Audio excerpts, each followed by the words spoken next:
Bonjour tout le monde, Azul Fellaoun, j'espère que vous allez bien, j'espère que vous vous portez bien, j'espère que tout se passe bien chez vous.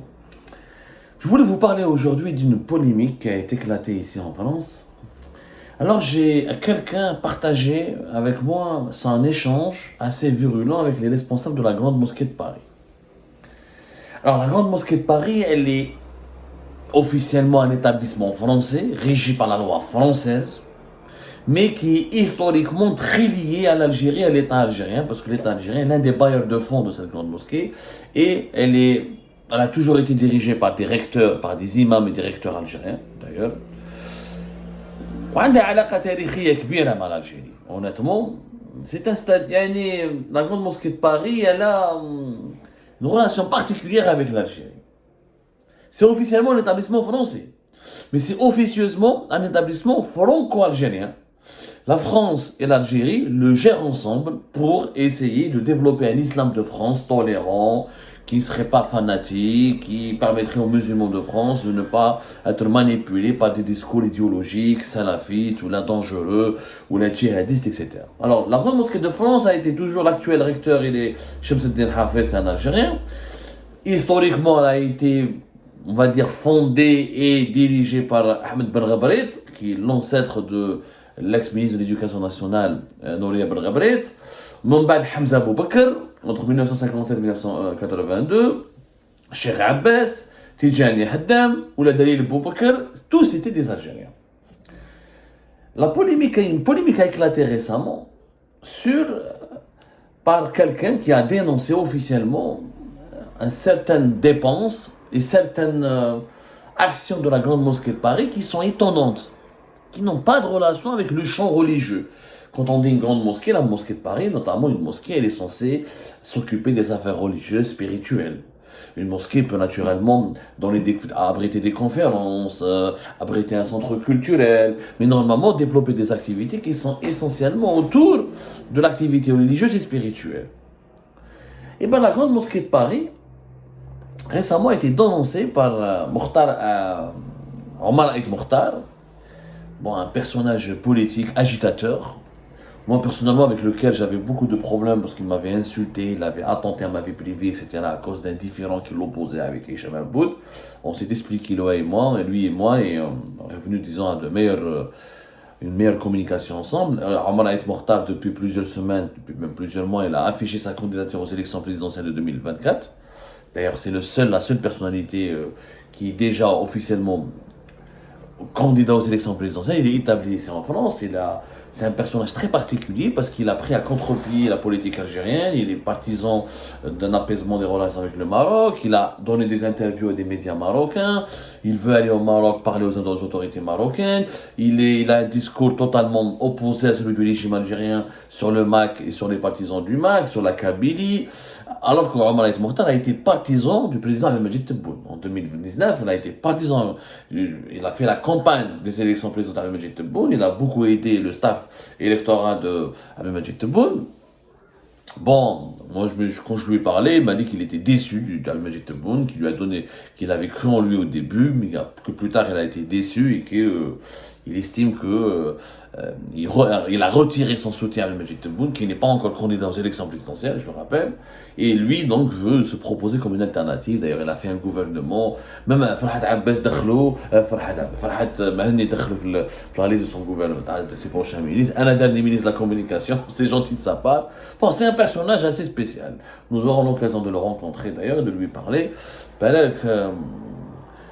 Notre lectorat, après, se forgera sa propre opinion. Mais au-delà on peut considérer Omar Aït Mokhtar comme excentrique, comme bizarre, comme suspect. Chacun pourra avoir l'opinion qu'il veut. Mais il a dénoncé, il a publié un communiqué, il a dénoncé, il s'est disputé avec les responsables de la Grande Mosquée de Paris parce que la Grande Mosquée de Paris, ils ont lancé le 30 mai 2023, ils ont lancé une campagne de recrutement de 60 animateurs et animatrices pour accompagner des enfants dans des colonies de vacances en Algérie.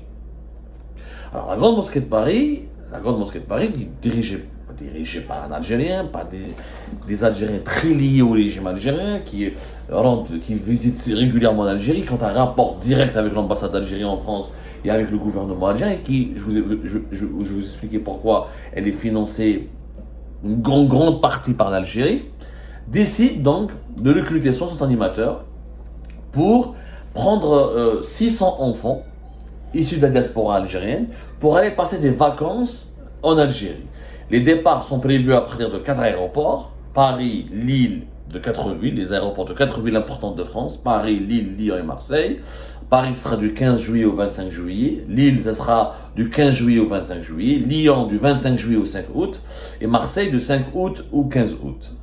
Donc, la grande mosquée de Paris ne dit pas comment elle compte financer ce programme, mais visiblement elle va le financer avec son propre argent, parce qu'elle veut recruter elle-même 60 animateurs qu'elle devra payer. Ensuite, la prise en charge de ces 600 participants seront certainement pas uniquement en charge de la grande mosquée, parce qu'à Alger, c'est avec le ministère de la Jeunesse et des Sports, il y a un programme qui vise à prendre les enfants de la diaspora algérienne pour les encourager à rester en contact avec leur pays d'origine, pour découvrir leur pays, les pays de leurs parents, pour passer des vacances dans le pays de leurs parents. Donc, c'est le ministère de la Jeunesse et des Sports qui prend aussi en charge les besoins de ces vacances. Mais le recrutement de ces animateurs passe par la Grande Mosquée de Paris, c'est elle qui recrute. C'est pas l'ambassade d'Algérie, c'est la Grande Mosquée de Paris. D'ailleurs, dans le communiqué, il est dit, dans le cadre des colonies de vacances de cet été en Algérie, organisées par la Grande Mosquée de Paris, en collaboration avec le ministère de la Jeunesse et des Sports algérien, mais organisées par la Grande Mosquée de Paris. Avec des exigences, il faut donc, nous rappelons, les enfants qui vont bénéficier de ces vacances seront âgés entre 10 ans et 14 ans. Les vacances vont durer des jours, il faut un passeport algérien. Il y a des conditions qui ont été explicitées, ou les candidatures pour devenir accompagnateur, il y a des critères qui ont été aussi précisés. Omar El Mokhtar, à juste titre, il a dénoncé que la Grande Mosquée de Paris, c'est pas son rôle. Arrêtez d'utiliser l'argent de l'Algérie pour faire des colonies de vacances, c'est pas votre rôle.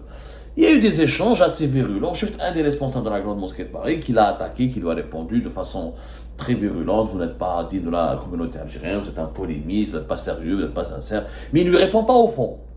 Et c'est le fond qui nous intéresse. C'est pas Omar El Mokhtar, c'est pas la Grande Mosquée de Paris qui nous intéresse, ou qui la dirige, c'est le fond. Pourquoi la Grande Mosquée de Paris finance un programme de colonies de vacances? Est-ce que c'est son rôle? Alors pourquoi nous on s'intéresse à ce sujet? Et pourquoi on a le droit de demander des comptes à la Grande Mosquée de Paris? La Grande Mosquée de Paris, elle utilise pour son fonctionnement un budget de presque 3 millions d'euros par an. Sur les 3 millions d'euros, la moitié au moins vient de l'État algérien en direct. C'est l'ambassade d'Algérie en France qui octroie une subvention de l'argent directement à la Grande Mosquée de Paris. En 2020, par exemple, l'État algérien a accordé un budget de 1,2, presque 1,3 million d'euros à la Grande Mosquée de Paris. En 2019, c'était 1,6 million d'euros. C'est l'État algérien qui donc paye directement. Et d'ailleurs, on a une enquête fait Algérie Part, on a publié les documents. Vous pouvez lire l'enquête d'Algérie Part qui a été publiée le 20 octobre 2022 où nous avons publié des documents exclusifs avec des documents bancaires, avec des comptes financiers et les comptes sociaux de la Grande Mosquée de Paris. Oui, on voit clairement des virements de la part de l'ambassade d'Algérie en France qui permettront donc l'Algérie par exemple, et voilà à quoi a servi l'argent de l'Algérie par exemple. On a publié des documents. Alors, document comptable que nous avons publié, il a été même approuvé par un commissaire aux comptes en France, conformément à la réglementation française. Nous avons donné des chiffres. Ailleurs, les virements, donc la rémunération du personnel, 1,2 million d'euros. On a donné toutes les dépenses de la Grande Mosquée de Paris aussi à la décharge et des cotisations sociales qui s'élèvent à 321 000 euros. Le total, c'est 2,8 millions d'euros. L'Algérie a fait 4 virements, elle fait régulièrement 4 virements par an, au mois d'avril, au mois de mai, ensuite au mois de septembre. Généralement, c'est 3, 4. Après, on a un autre virement en décembre, c'est entre 3 et 4 virements. Et chaque virement, l'ambassade d'Algérie donne un équivalent de 360 000, 340 000 euros, etc. Donc l'Algérie finance, l'État algérien finance la Grande Mosquée de Paris. Ce que peut-être beaucoup d'Algériens ne savent pas aussi, c'est que l'Algérie, l'État algérien, à travers le ministère des Affaires religieuses et des Affaires étrangères, finance les salaires de 120 imams algériens qui sont envoyés par l'Algérie pour diriger des mosquées ici en France. C'est un programme de collaboration entre l'État algérien et la France qui consiste à dépêcher des imams algériens formés en Algérie avec un contenu religieux et idéologique favorable à l'ouverture, à la tolérance et à l'islam des Lumières et à l'islam de paix, pour diriger des mosquées françaises et pour inculquer les véritables valeurs de tolérance, les belles valeurs de l'islam. Les 120 imams algériens, ça nous coûte quand même plus de 4 millions d'euros à l'État algérien. Il y a des années, oui, le nombre des imams a dépassé les 130, c'est chaque année. Il y a des imams qui restent 2, 3 ans, 4 ans, il y en a qui rentrent, c'est des programmes annuels. Leur nombre change d'une année à une autre. Mais il y a des années où l'Algérie a dépensé jusqu'à 7 millions d'euros entre la mosquée de Paris et le salaire des imams algériens. Donc c'est de l'argent public, c'est de l'argent qui vient des caisses de l'État algérien. Il y a un accord avec la France. Encore une fois, il est vrai que la Grande Mosquée de Paris est un établissement français. Je te fais un mot clair. Il est régi par la loi française. La loi c'est une association française de type de loi 1901, qui est elle-même propriétaire du terrain et de l'édifice religieux. C'est pas l'Algérie qui est propriétaire directement. Juridiquement parlant, il y a une société des Habbous et des lieux saints de l'islam qui est une association française. Mais cette association française, elle est financée, contrôlée en partie par l'État algérien. Donc c'est pour ça que c'est un établissement qui est lié à l'Algérie et dont les imams et les lecteurs ont toujours été des Algériens jusqu'à aujourd'hui et elle fait partie du lobby algérien en France. D'ailleurs, elle est régulièrement associée aux rencontres politiques entre les dirigeants algériens et les dirigeants français. Et là, à partir de ce principe, encore une fois, je ne sais pas pour soutenir Omar Aït Mortal, mais mon différend avec Omar Aït Mortal est connu. Maintenant, voilà, je n'ai pas de différent personnel. Moi, j'ai différent personnel avec personne. Il y a des fois, il dit vrai, des fois, il déconne, mais sur cette affaire, il a complètement raison. Au nom de quoi c'est la Grande Mosquée de Paris qui doit organiser des colonies de vacances? Pourquoi on utilise de l'argent donné en grande partie par l'État algérien, parce qu'il y a des dons aussi, à la Grande Mosquée de Paris reçoit des dons, on a des activités aussi connexes qui lui rapportent un peu d'argent, mais c'est essentiellement l'argent de l'Algérie. Pourquoi financer des colonies de vacances? L'ambassade d'Algérie peut gérer ce programme. Pourquoi la Grande Mosquée de Paris? Pourquoi une grande mosquée qui a déjà pas mal d'activités à faire? Là, on aimerait bien voir la Grande Mosquée de Paris faire des conférences sur les figures religieuses en Algérie, promouvoir un bel islam, éditer des livres, faire des expositions, faire connaître les zaouïas en Algérie, faire connaître les courants religieux ancestraux en Algérie, organiser des événements culturels. C'est beaucoup plus intéressant que d'aller organiser une colonie de vacances pour les enfants de la diaspora. Les enfants de la diaspora sont les bienvenus en Algérie, mais il y a d'autres organismes gouvernementaux, privés. L'ambassade d'Algérie pourrait se charger largement, et l'ambassade d'Algérie a beaucoup d'argent aussi, on en parlera d'ailleurs de l'argent qui est consacré à l'ambassade d'Algérie, pour gérer elle-même ce programme de colonie de vacances. Ça n'a pas de sens. Et là, on a l'impression que la Grande Mosquée de Paris est en train de jouer un rôle politique. Alors que c'est interdit par la loi française. Et quand tu organises une colonie de vacances pour entretenir le lien ancestral, pour améliorer le lien qui doit être entretenu par les enfants franco-algériens, les enfants algériens nés en France, ou les Français d'origine algérienne avec l'Algérie, ça c'est un rôle politique. Là, tu es en train de faire de la politique.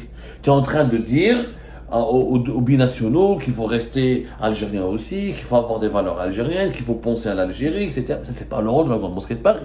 Que l'ambassade d'Algérie le fasse, c'est son rôle, parce qu'elle incarne l'État algérien, elle représente officiellement l'État algérien, ses intérêts, etc. en France. Ça peut se comprendre, mais la Grande Mosquée de Paris est une association purement française. Où je derrière organise des colonies de vacances, qu'elle organise des sessions de formation en Coran, en langue arabe en France, oui. Ça rentre dans le domaine de la culture. Mais une colonie de vacances, c'est du tourisme, c'est pas le rôle de la mosquée. Il y a aussi une affaire politique, parce que c'est lié avec le ministère algérien de la jeunesse et des sports, qui relève du gouvernement algérien. C'est de l'ingérence algérienne directe dans les affaires françaises. Comment l'Algérie va réagir? C'est le ministère français de la jeunesse et des sports, organise avec la Notre-Dame d'Afrique, l'église Notre-Dame d'Afrique, des colonies de vacances pour des enfants franco-algériens qui viendront d'Algérie pour aller vers la France. Et comment on va réagir? Imaginons le diocèse d'Alger, l'église catholique d'Algérie, qui est indépendante, qui est liée au Vatican, va organiser par exemple avec l'État français des colonies de vacances pour les enfants franco-algériens en France. Comment l'État algérien va réagir? Quel État? L'Algérie a récemment obligé une association chrétienne Caritas qui a été dissoute récemment en 2022, alors que Caritas ne fait que récolter des dons et des fonds pour aider les migrants chrétiens ou les subsahariens en Algérie. L'association Caritas est liée à l'église catholique d'Algérie. Elle a été carrément dissoute. On leur a demandé de cesser leur activité parce qu'il y a un financement étranger.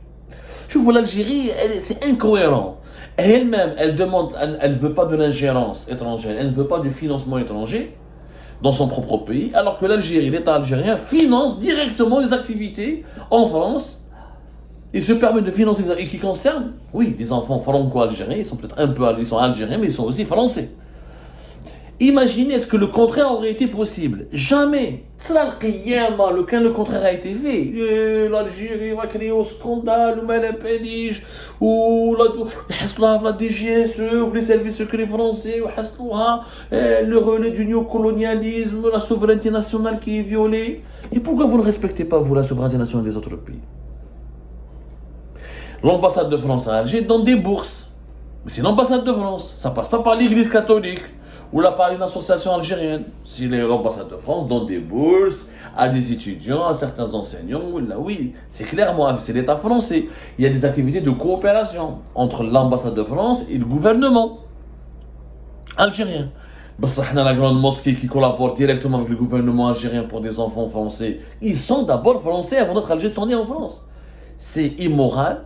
C'est une dilapidation d'argent public de l'Algérie, c'est une violation de la souveraineté française, et c'est une contradiction avec le principe de la politique algérienne qui est contre l'ingérence dans les affaires internes du pays. Et vous demandez la non-ingérence. Quand les Français interviennent dans les affaires de l'Algérie, vous criez au scandale. Mais vous intervenez dans les affaires de la France, en prenant 600 enfants pour leur dire, voilà l'Algérie, votre pays d'origine, l'Algérie, etc. La France, imaginez, elle ne veut pas. Pour elle, aujourd'hui, il y a un grand débat sur l'immigration en France, et beaucoup de politiques et d'organismes, même gouvernementaux français, se plaignent du manque d'intégration de la communauté algérienne en France, de certaines parties de la communauté algérienne. Donc, ce n'est pas le rôle de l'État algérien d'organiser des colonies de vacances. Ça n'a pas de sens. Par contre, c'est son rôle, c'est de promouvoir la culture, l'identité nationale, organiser des expositions sur l'Algérie, etc. Et laisser les opérateurs touristiques privés organiser des voyages privés pour la diaspora algérienne en France. Pour la diaspora algérienne en France, organiser des voyages privés pour la diaspora algérienne en France dans les régions touristiques en Algérie. Mais ce n'est pas le rôle de la Grande Mosquée de Paris. Et là, moi, je rejoins Omar El Mortal et celles et ceux qui ont été indignés par cette attitude, par ce programme qui n'a aucun sens. Alors ne parlez plus de l'ingérence et de l'impérialisme français quand vous faites vous-même une forme d'impérialisme. C'est clair. Quand tu finances avec l'argent public, tu prends un établissement religieux qui n'a rien à voir avec le tourisme, rien à voir avec les rapports non religieux, parce que passer des vacances en Algérie, des colonies de vacances, ça ne fait pas partie du prêche de vendredi, ou des prières, ou de l'enseignement du Coran. Arrêtons de se foutre de la gueule des gens, s'il vous plaît.